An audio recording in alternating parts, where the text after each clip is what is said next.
너희는 이렇게 기도하라. 주기도문 두 번째 시간입니다. 오늘 본문은 지난 시간에는 하나님의 일에 대해서 간구하는 기도를 했다면, 이번에는 나의 일에 대해서, 내가 구할 것에 대한 것을 이렇게 구하라고 저희한테 말씀을 해주셨습니다. 이게 마태복음 6장 11절입니다. 오늘날 우리에게 일용할 양식을 주옵시고 우리가 우리에게 죄 지은 자를 사하여 준 것 같이 우리 죄를 사하여 주옵시고 우리를 시험에 들게 하지 마옵시고 다만 악에서 구하옵소서. 나라와 권세와 영광이 아버지께 영원히 입사옵니다. 네, 여기서 보면 무엇을 구하라고 하냐면 일용할 양식을 구하래요. 하나님, 저 돈이 별로 없습니다. 그것도 구하라고 합니다. 왜냐하면 구할 때 하나님께서 주시면 뭐가 생겨요? 믿음이 생기기 때문에. 하나님은 그냥 주실 수 있습니다. 왜냐하면 자녀인데, 자녀가 지금 힘들고 어려운 사정을 누구보다도 잘 아시는 분이 하나님이세요. 근데 그냥 막 주면 이게 하늘에서 하나님이 주신 건지 아니면 다른 우연히 그렇게 된 건지 잘 모르잖아요. 그래서 하나님께서는 우리한테 꼭 구해라. 그럼 내가 반드시 줄게. 아까 어제도 이제 어떤 집사님하고 교제를 할 때 그 집사님이 그동안에는 어떤 기적과 이적이 다른 사람의 간증을 들었다라는 거예요. 내게 안 되고. 근데 그분이 이제 삶 속에서 이렇게 기도를 하는데 그걸 들어주시는 거예요, 자꾸. 그러니까 하나님이 나하고 같이 역사를 하고 계시는구나. 이걸 이제 그동안에는 지식적으로 알았다면 이제 가슴으로 자기가 경험하게 된 거예요. 이것을 하나님께서 주시기를 원하시는 거예요. 그래서 정말 원하는 것을 반드시 하나님께 고하는데 그 먼저 해야 될 일이 뭐예요? 먼저 그의 나라와 그의 의를 구하는 것부터 시작하라는 거예요. 그래서 지난 시간에 본 것처럼 주 기도문의 구조는 하나님의 사업을 이루어지게 해달라는 기도를 먼저 하라고 그렇게 나왔어요. 그래서 첫 번째 지난 시간에 한 거고, 이번 시간에는 개인의 현실 문제를 꼭 하나님께 아뢰라 지금 말씀을 하고 계세요. 그 중에 첫 번째가 일용할 양식을 꼭 주세요. 두 번째, 우리 죄를 사하여 주옵시고 우리를 시험에 들게 하지 마옵소서. 그렇게 이야기를 하고 있습니다. 그런데 하나님께서 이걸 주시는 조건이 있어요. 그 조건이 너희는 먼저 그의 나라와 그의 의를 구하라. 그리하면 이 모든 것을 너희에게 더하시리라. 그래서 먼저 앞에 거를 우리가 구하면서 가면 이거는 더해 주신대요. 요 뒤에 게 더해 주신다는 거, 이거를 잊지 않았으면 좋겠습니다. 자, 오늘날 우리에게 일용할 양식을 주옵시고, 이게 어떤 뜻인지 한번 구체적으로 이야기를 해보도록 하겠습니다. 하나님의 사업을 첫째 되는 관심사로 삼을 때 그대에게 필요한 것을 공급해달라고 확신 있게 요청할 수 있다. 그대는 하나님 가족의 일원이 되고 아버지의 집에 있는 모든 것이 그들을 위한 것이 된다. 현세와 내세를 막론하고 하나님의 모든 보화가 그대에게 열린다. 네, 지금 이 산상보훈은 누구를 위해서 쓴 거냐면 거듭난 사람들이 천국의 법을 배우기 위해서 가르치셔 주시는 거예요. 그러면 아직 거듭 안 났다면 거듭난 것부터 시작을 해야겠죠. 그냥 거듭난 후에 이렇게 사용하라고 하시는 거예요. 근데 뭐라고 말씀하시냐면 첫째 되는 관심사로 삼을 때, 무엇이? 하나님의 사업을, 하나님 사업이 이루어지는 것이 첫 번째 관심사로 삼을 때 확신 있게 요청할 수 있대요. 하나님 이거 주세요 이제. 이렇게 우리가 하나님께 요구할 수 있다라는 거예요. 그러면 첫째 되는 관심사, 이게 무엇이냐? 이게 바로 그겁니다. 자아를 버리고 자신을 그리스도께 바치는 일이 바로 첫째 되는 관심사예요. 우리가 엄청나게 무엇을 해야 되나요? 여기에 답이 바로 성령의 음성이 들릴 때 자아를 버리는 일이 하나님의 일이라는 거예요. 그걸 하게 되면 하나님께 확신 있게 요청하래요. 하나님이 반드시 주신다는 거죠. 또 한번 볼게요.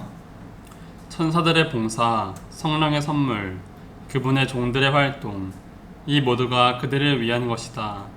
세상은 그 안에 있는 모든 것과 함께 그대에게 유익이 되는 한 그대의 것이다. 악한 자들의 저기까지도 그대가 하늘나라에 적합하게 되도록 훈련시켜 줌으로써 축복이 된다는 사실이 판명될 것이다. 네, 보면 천사들의 봉사나 성령의 선물, 이 모든 것이 우리 안에 이미 있어요. 그것을 거듭났다고 하면 그것을 항상 기억하라는 거예요. 우리가 이런 거 있죠. 밥을 먹다가 체했어요. 체하면 여기에 뭔가 걸린 느낌이 있잖아요. 이 느낌처럼 성령이 내 안에 여기 있다라는 걸 항상 기억하라는 거예요. 그 성령 안에, 이 하나님의 의가, 그 의 안에 모든 선물이 들어가 있다라는 것도 항상 기억하라는 거예요. 기억하라.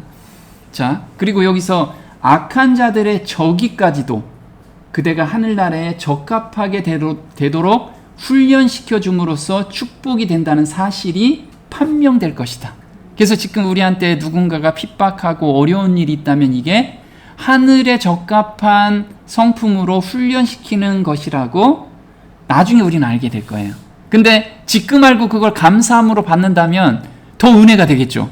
우리는 이걸 하나님께서 원하시는 거예요. 감사함으로 받으라는 거. 자, 먹고 사는 문제로 믿음이 있는지 없는지를 시험하셔요. 하나님께서는. 먹고 사는 문제로. 그래서 이분이 지금 빵 한 조각 놓고 지금 기도하고 있죠. 어떤 건지 볼게요. 출애굽기 16장 19절에 이렇게 나옵니다. 모세가 그들에게 이르기를 아무든지 아침까지 것을 남겨두지 말라 하였으나 그들이 모세의 말을 청종치 아니하고 더러는 아침까지 두었더니 벌레가 생기고 냄새가 난지라. 모세가 그들에게 노하니라.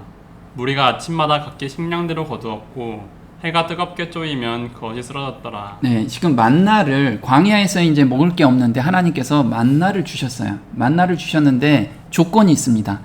많이 거둔다도 이틀간 그걸 못 먹어요. 그날 먹게 하나님께서 해주셨어요. 그날.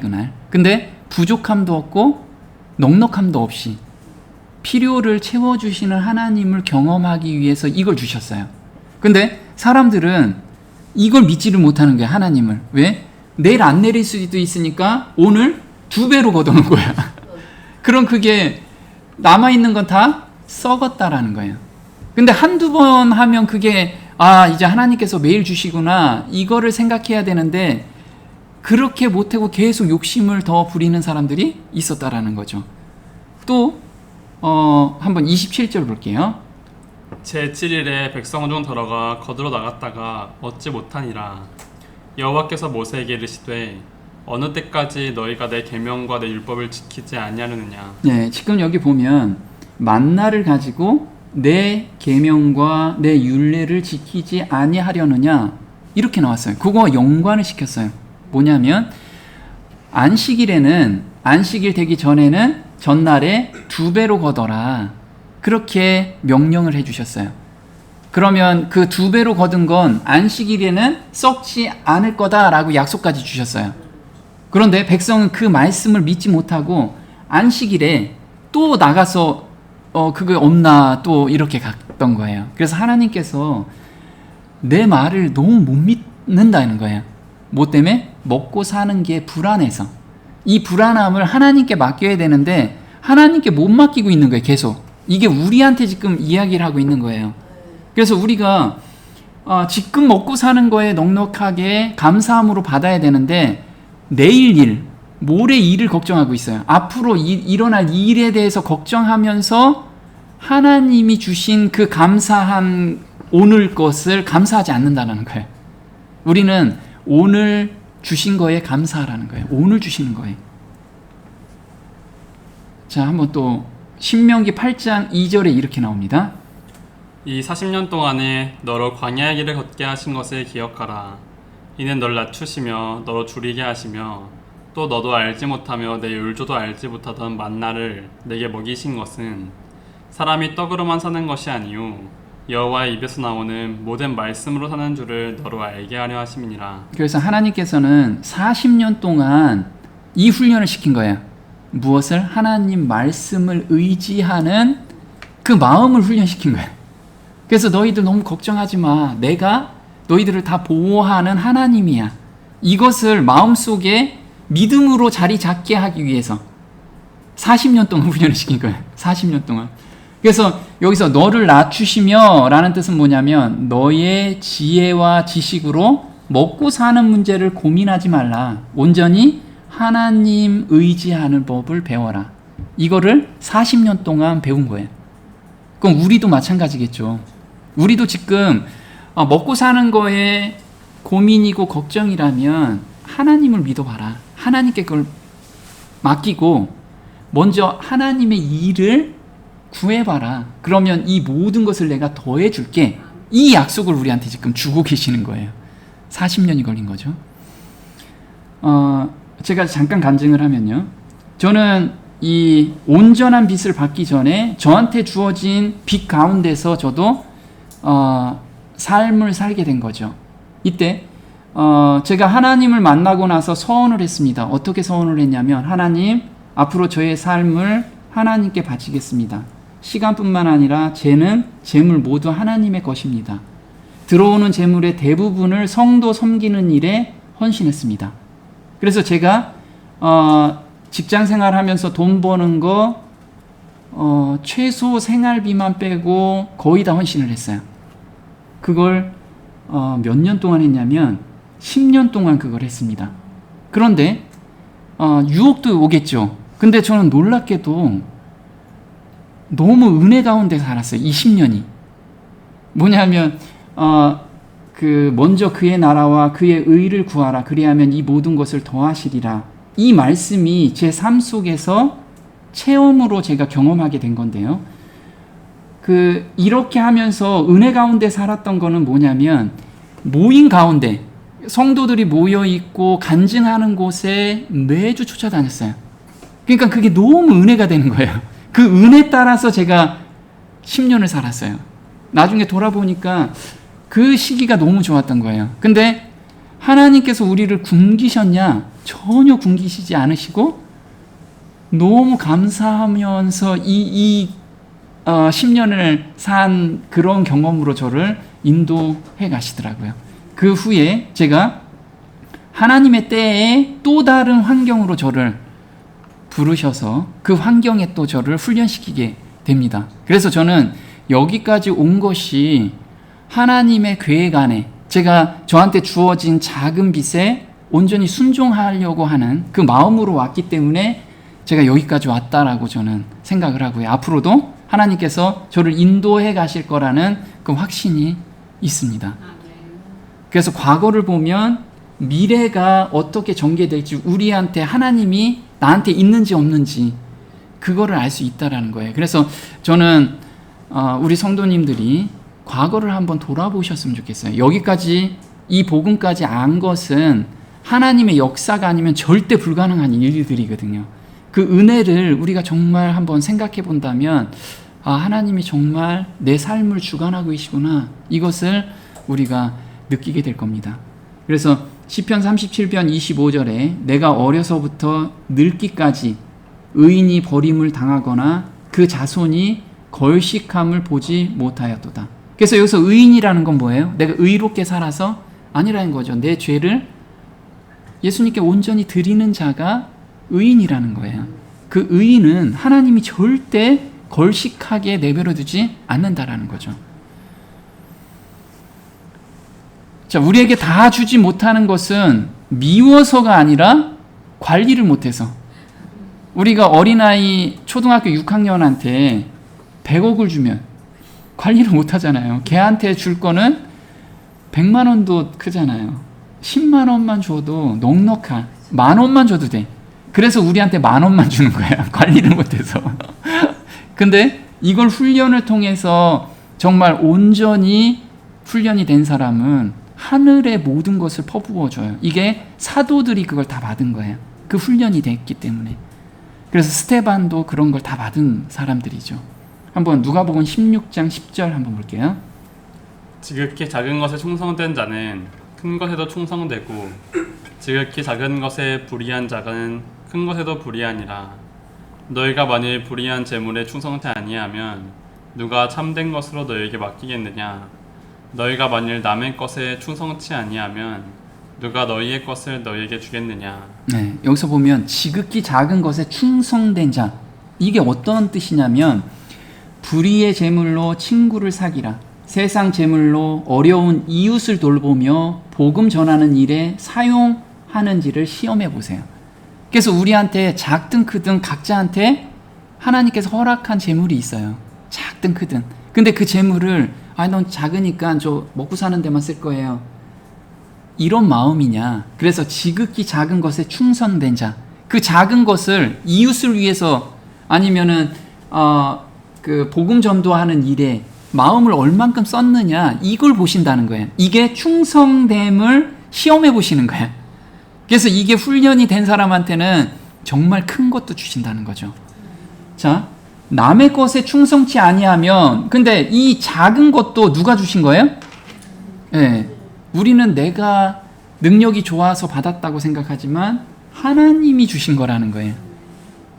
하나님이 주신 것을 왜 네 것처럼 활용하냐? 이거 하나님 거야. 이것을 기억하라는 거예요. 그래서 신명기 8장 18절에는 이렇게 나옵니다.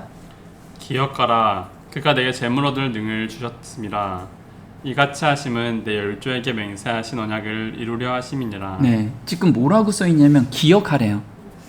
너한테 재물 얻을 능을 주셨는데 네가 가지고 있는 재물은 하나님이 주신 능력으로 이걸 얻은 거야. 네 게 아니야. 그래서 남의 것이라는 거예요. 남의 것. 그래서 너한테 재물을 준 이유는 뭐냐면 내 열조에게 맹세하신 언약을 이루려 함이래. 언약이 뭐예요? 복음을 전하는 거. 하나님의 나라를 온 세계, 온 모든 백성들이 하나님의 나라가 임하는 것이 이 언약을 이루게 하는 거예요. 그 일에 이거를 쓰라는 거예요. 그래서 너한테 재물 얻을 능력을 주셨다. 이걸 잊지 말라는 거예요. 그 재물 내 거야. 네 거 아니야. 이거 지금 계속 말씀을 하고 계시죠? 그리고 너희 것을 너희에게 주겠느냐. 자, 하나님 것을 가지고 충성되면 너희에게 줄 것이 있대요. 우리한테. 그걸 무엇을 줄 거냐면 창세로부터 너희를 위하여 예비된 나라를 상속하라. 우리한테 천국을 주신대요. 영원한 생명을 주신다는 거예요.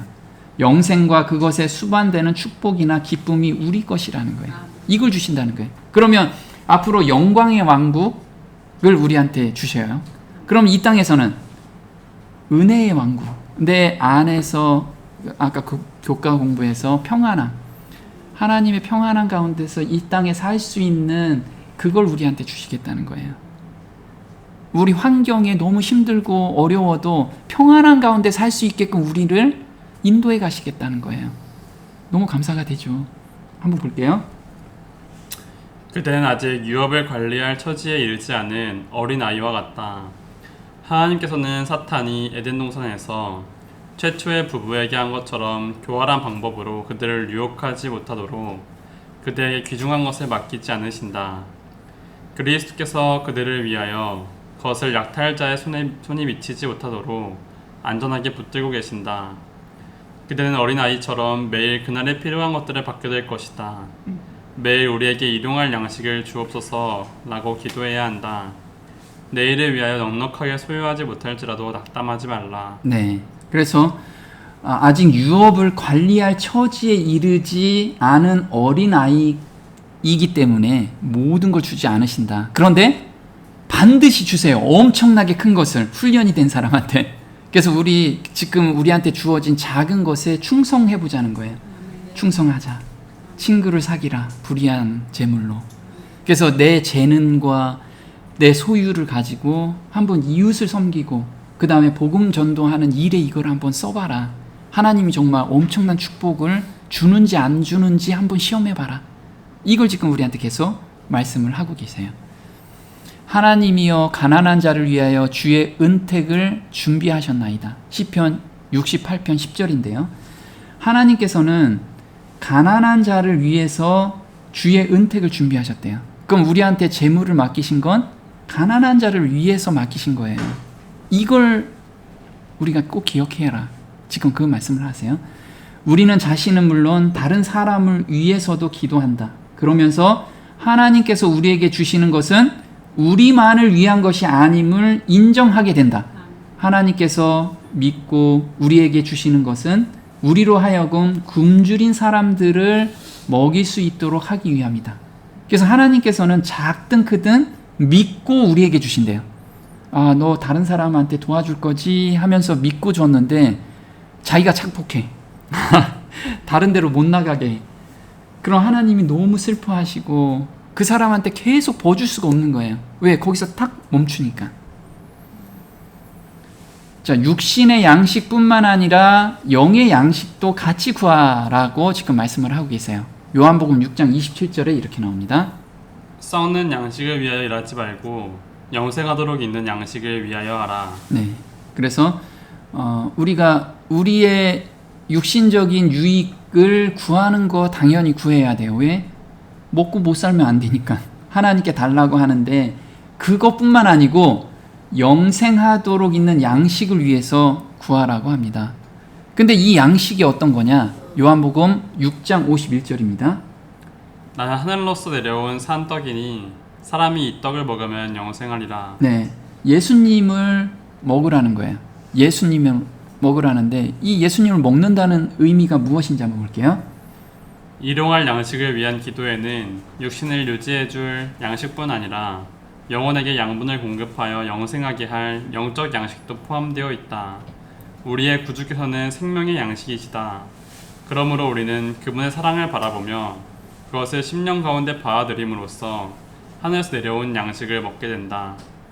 우리는 하나님의 말씀을 읽을 때 그분께서 성령을 보내시어 그날의 필요에 따라 우리의 심령을 강건하게 해줄 진리를 우리에게 계시해 주시도록 날마다 기도해야 한다. 네, 지금 보면 우리가 오늘 저희한테 일용할 양식을 주십시오. 이 기도도 중요하지만 또 하나 하라는 게 뭐예요? 오늘 성령 하나님이 저한테 임하셔서 제가 죄를 이기고 그 다음에 세상을 이기고 제가 세상의 빛이 될 수 있도록 저의 삶을 인도해 주세요. 이 기도도 같이 하라는 거예요. 근데 여기서 심령 가운데 받아들임으로써 어떻게 받아들이냐? 어떻게 받아들일까요? 계시록 3장 20절에 이렇게 받아들이래요. 내가 문 밖에서 두드리노니 누구든지 내 음성을 듣고 문을 열면 내가 그에게로 들어가 그로 더불어 먹고 그는 나로 더불어 먹으리라. 그래서 매일의 삶 속에서 예수님께서는 문 밖에서 저희를 기다리고 계세요. 노크를 하죠. 내 음성을 듣고 문을 열면 이제 문을 열어야 돼요. 그러면 음성을 듣는 방법은 이렇게 말씀하시기 때문에 저희가 예수님께서 이 말씀을 하시면 문을 여는 방법이 바로 이런 문이에요. 한번 볼게요. 나는 많은 사람들이 그들의 마음 문에 너무 많은 쓰레기를 쌓아둠으로 문을 열 수 없는 것을 보았다. 어떤 사람들은 그들과 그들의 형제들 사이에 제거해야 할 어려움들이 있었다. 다른 사람들은 문을 열기 전에 제거해버려야 할 악한 기질과 이기적 탐심이 있었다. 또 어떤 사람들은 그들의 마음문 앞에 세상을 놓아둠으로써 문을 가로막고 있었다. 이 모든 쓰레기들은 제거되어야 한다. 그렇게 될 때 그들은 문을 열고 구주를 영접해드릴 수 있게 될 것이다. 네, 예수님께서 매일 아침 우리가 기도 가운데 이런 걸 보여주세요. 기도 가운데. 그러면 내가 악한 기질이 있으면 그걸 예수님께 드리고 예수님의 마음을 받는 그 경험 가운데 우리를 인도해 가신다는 거예요. 기도 가운데 이렇게 문 앞에 있는 그런 기질과 세상을 사랑하는 마음과 이런 것을 성령 하나님께서 계속 보여주신다는 거예요. 우린 그래서 매일의 삶 속에서 기도하면서 이런 음성을 들어야 돼요. 죄 지은 자를 사하여 준 것 같이 우리 죄를 사하여 주옵시고. 마태복음 6장 14절 한번 볼게요. 너희가 사람의 과실을 용서하면 너희 천부께서도 너희 과실을 용서하시려니와 너희가 사람의 과실을 용서치 아니하면 너희 아버지께서도 너희 과실을 용서하지 아니하시리라. 네, 여기서 보면 너희가 사람의 과실을 용서하면, 그래서 우리가 관계하는 사람들과 어떤 마음의 상처가 있다면 그 상처를 먼저 해결하라는 거예요. 그러면 하나님께서 너도 용서해 줄 거다. 그런데 오늘 우리가 교제한 내용 중에서 사람을 어떻게 용서할 수 있다고요? understanding. 네, understanding. 그 사람을 이해할 수 있는 것은 그 사람 아래서. 그 사람 마음이 높아져 있으면 절대 용서 못 하는데 정말 마음이 낮아지면 다 용서가 된다는 거예요. 그걸 우리한테 원하고 계셔요. 한번 볼게요. 예수께서는 우리가 다른 사람들을 용서해 줄 때만 하나님께 용서를 받을 수 있다고 가르치신다. 우리를 하나님께로 이끄는 것은 그분의 사랑이며 이 사랑으로 마음이 감동받으면 형제들을 사랑하지 않을 수 없게 된다. 용서하지 않는 자는 하나님께로부터 자비를 받을 수 있는 유일한 통로를 끊어버리는 것이다. 네, 하나님께로부터 자비를 받는 그냥 통로가 아니고 이 통로밖에 없대요. 유일한 통로. 그래서 용서하는 마음이 있어야 돼요. 근데 우리한테는 용서하는 마음이 사실 없어요. 우리는 받아야 돼. 그래서 여기서 이 사랑으로 마음이 감동받으면, 요 마음이 감동받다라는 거는 새 마음을 받으면 요거로 바꾸면 돼요. 그래서 우리는 그 사람을 용서할 수가 없어요. 하나님, 저 용서하는 마음 주세요. 이걸 계속해서 드려야 돼요. 그리고 용서하는 마음을 받아야 돼요. 그게 언제 가능하냐면 십자가의 사랑을 알 때. 그래서 예수님이 나를 위해서 얼마나 큰 희생을 하셨는지 이 묵상이 되게 필요해요. 성경에서 그 내용을 볼 때 내가 이 죄인을 위해서 그렇게 예수님께서 십자가에 못 박히셨구나. 이걸 우리가 알 때 용서하는 마음이 생겨요. 자, 하나님의 용서란 무엇인가 볼게요. 하나님의 용서는 단순히 우리를 정죄에서 면하게 해주는 사법적 행위가 아니다. 그것은 죄를 용서할 뿐 아니라 죄로부터 완전히 돌아서게 하는 것을 말한다. 마음을 변화시키는 것은 구원하는 사랑의 표현이다. 하나님이여 내 속에 정한 마음을 창조하시고 내 안에 정직한 영을 새롭게 하소서 라고 기도했을 때 다윗은 용서의 참 뜻을 깨달았다. 그는 다시 이렇게 말했다. 동이 서에서 먼 것 같이 우리 죄과를 우리에게서 멀리 옮기셨으며 하나님께서는 그리스도 안에서 우리의 죄를 위하여 그분 자신을 주셨다. 네, 지금 하나님의 용서라는 것이 정의가 나왔어요. 이건 뭐냐면 다윗이 경험한 내용인데, 다윗은 밧세바를 범하고 나서 1년 동안 엄청나게 고민을 많이 하고 힘들어했어요. 그러다가 1년 후에 회개를 하게 됩니다. 근데 이 회개가 어떤 회개냐면 하나님께서는 그래 나 너 용서해 줄게, 이 회개가 아니고 다시는 그 죄가 생각나지 않는 데까지 인도하신다는 거. 그래서 다윗은 여기서 얘기하는 게 하나님이여 내 속에 정한 마음을 창조하시고, 그래서 정한 마음이 창조가 된 것을 본인이 알게 된 거예요. 그래서 예쁜 여자를 보면 예전과 같이 제가 정욕이 올라와서 또 범하는 그런 상태에서 이제 정한 마음과 정직한 영이 창조되면서 이제 예쁜 여자를 봤을 때 내가 참아야지, 그런 게 아니었어요. 그 사람을 긍휼히 여기는 마음이 생긴 거예요. 저 사람도 구원받아야 되는데, 이 긍휼한 마음으로 바뀐 마음이 된 거예요. 그러다 보니까 하나님께서 그런 거죠. 동이 서에서 먼 것 같이 우리 죄가를 우리에게서 멀리 옮기셨다. 이거는 뭐냐면 내가 그 죄가 더 이상 생각나지 않는 부분까지 인도했기 때문에 죄가 나하고 너무 멀어진 거예요. 이걸 지금 하나님의 용서라는 거죠. 그럼 우리가 미워하는 형제가 있다면 또는 자매가 있다면 그 사람을 내가 용서합니다 라는 건, 그래 내가 용서해 줄게, 나한테 그렇게 잘못했지 내가 용서해 줄게, 이게 아니고 다시는 그 죄에서 더 이상 죄를 짓지 않는 데까지 내가 계속 기도해 줘야 돼요. 기도하고, 그게 용서라는 거지. 거기까지 하나님께 계속해서 인도하심을 바라는 거. 또 보겠습니다. 서로 인자하게 하며 불쌍히 여기며 서로 용서하기를 하나님이 그리스도 안에서 너희를 용서하신 것 같이 하라. 하나님으로부터 자비를 받아서 다른 사람에게 그분의 은혜를 나타내기 위하여 우리 자신을 굴복시키는 것이 우리가 하나님께 나아갈 때 처음부터 제시된 조건이다. 네, 이 용서와 자비를 받는 가장 첫 번째 해야 될 일은 자신을 굴복시키는 거. 자신을 굴복시키면 하나님께서 이 자비한 마음을 주시겠다는 거예요. 이걸 우리가 삶에서 실천해야겠죠. 자, 사단의 속삭임에 속지 마라. 사단은 이런 속임수로 우리를 속이고 있어요. 볼게요. 사탄은 우리가 그 사랑을 분별하지 못하도록 그가 할 수 있는 온갖 속임수를 써가며 활동하고 있다. 그는 우리의 실수와 죄가 너무 크기 때문에 주님께서 우리의 기도를 소중하게 여기지 않으시고 우리를 축복하거나 구원해주지 않으실 것이라고 생각하도록 우리를 유도할 것이다. 우리 안에는 연약함 외에는 바라볼 것이 전혀 없다. 하나님 앞에 내놓을 만한 것도 없다. 그러므로 사탄은 아무리 해도 소용이 없다고 말한다. 네, 이런 실수를 되게 많이 해요. 저도 많이 했거든요.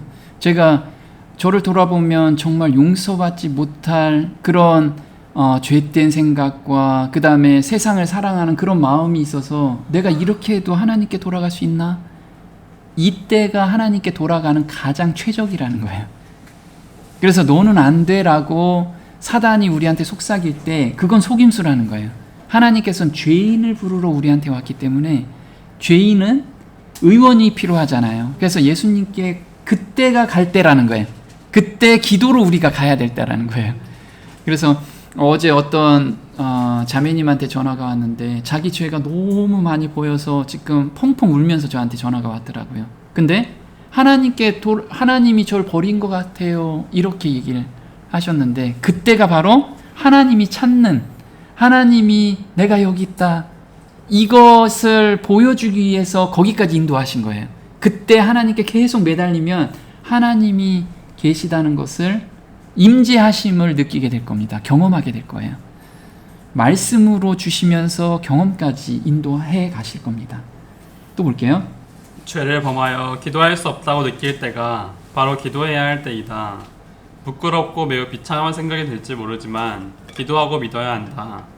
용서 곧 하나님과의 화목은 우리의 행위에 대한 상급으로 주어지는 것이 아니다.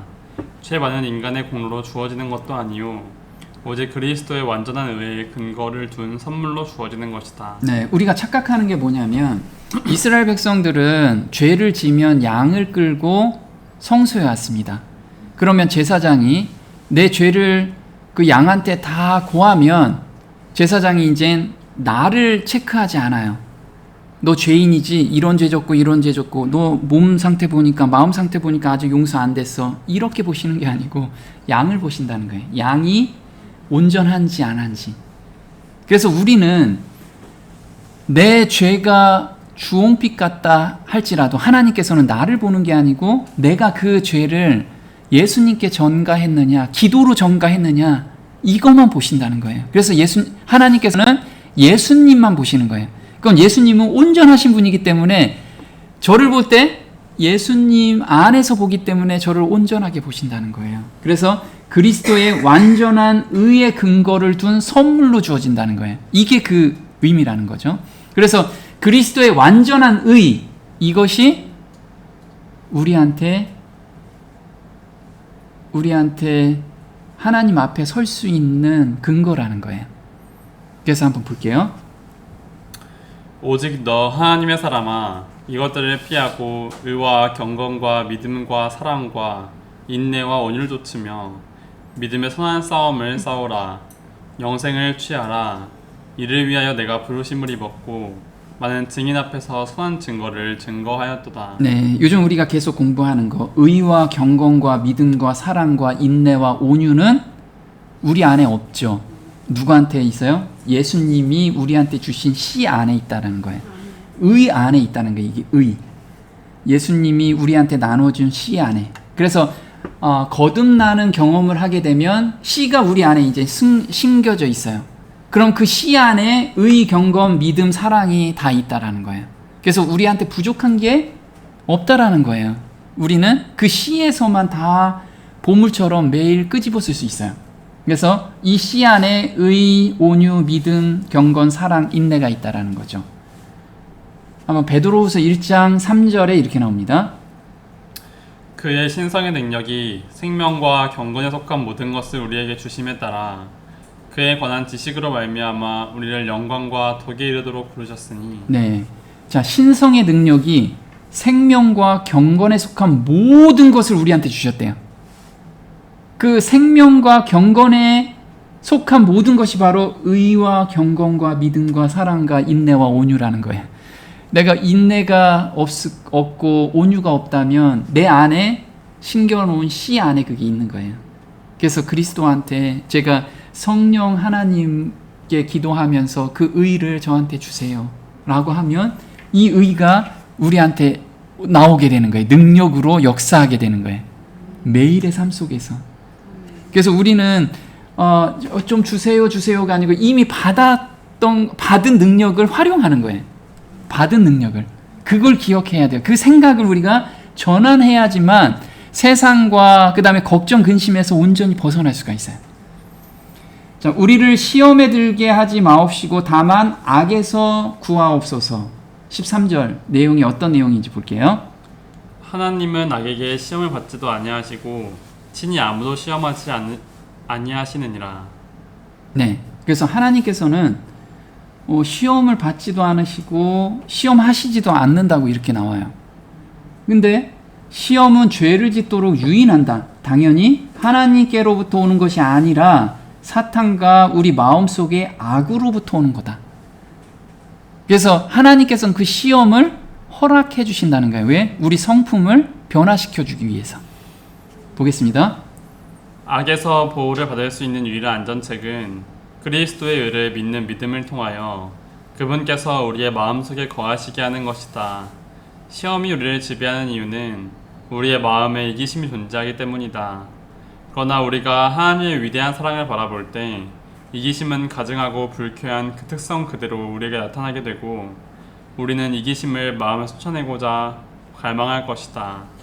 성령께서 그리스도를 영화롭게 하실 때 우리의 마음은 부드럽고 겸손해지며 유혹은 그 힘을 잃고 그리스도의 은혜가 품성을 변화시킨다. 네, 우리가 성경과 기도를 계속하게 되면 거룩함으로 우리를 인도해 가세요.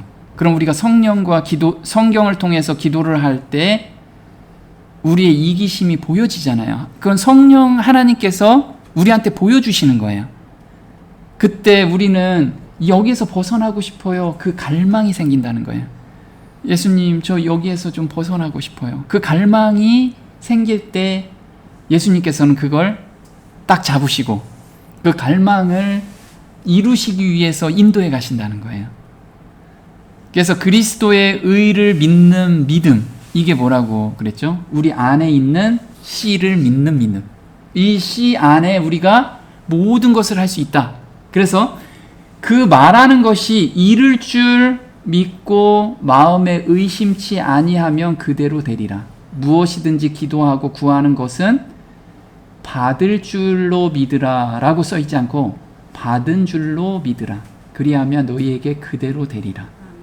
그래서 우리가 우리 씨 안에 이 모든 것이 들어가 있는데 우리는 들어가 있는지 아닌지를 계속 의심해요. 의심하니까 못 받는 거예요. 이게 지금 뭐라고 얘기하냐면 의심치 마라. 너희 안에 지금 들어가 있어. 그래서 그러면 무엇이든지 기도하면 받은 줄로 믿으라. 나 받았네. 받고 그냥 행하면 되는 거예요. 받았다라고 생각하고 행하는 거. 그럼 그대로 된다는 거죠. 이게 우리가 생각이 전환이 돼야 되는 이야기라는 거죠. 이거는 하나씩 경험 가운데 우리가 들어가면 이게 참 우리 것이 되게 그렇게 인도하실 거예요. 사단이 시험하는 것을 허락하신 이유가 있습니다. 욥기 2장 3절에 여호와께서 사단에게 이르시되 내가 내 종 욥을 유의하여 보았느냐 그와 같이 순전하고 정직하여 하나님을 경외하며 악에서 떠난 자가 세상에 없느니라. 여호와께서 사단에게 이르시되 내가 그를 내 손에 붙이노라. 그래서 지금 우리한테 사단이 계속 모든 사람을 다 지금 참수하고 있어요.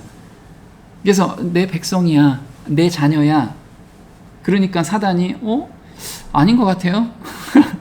그러면 네가 한번 해봐. 이렇게 한다는 걸 우리가 기억하라는 거예요.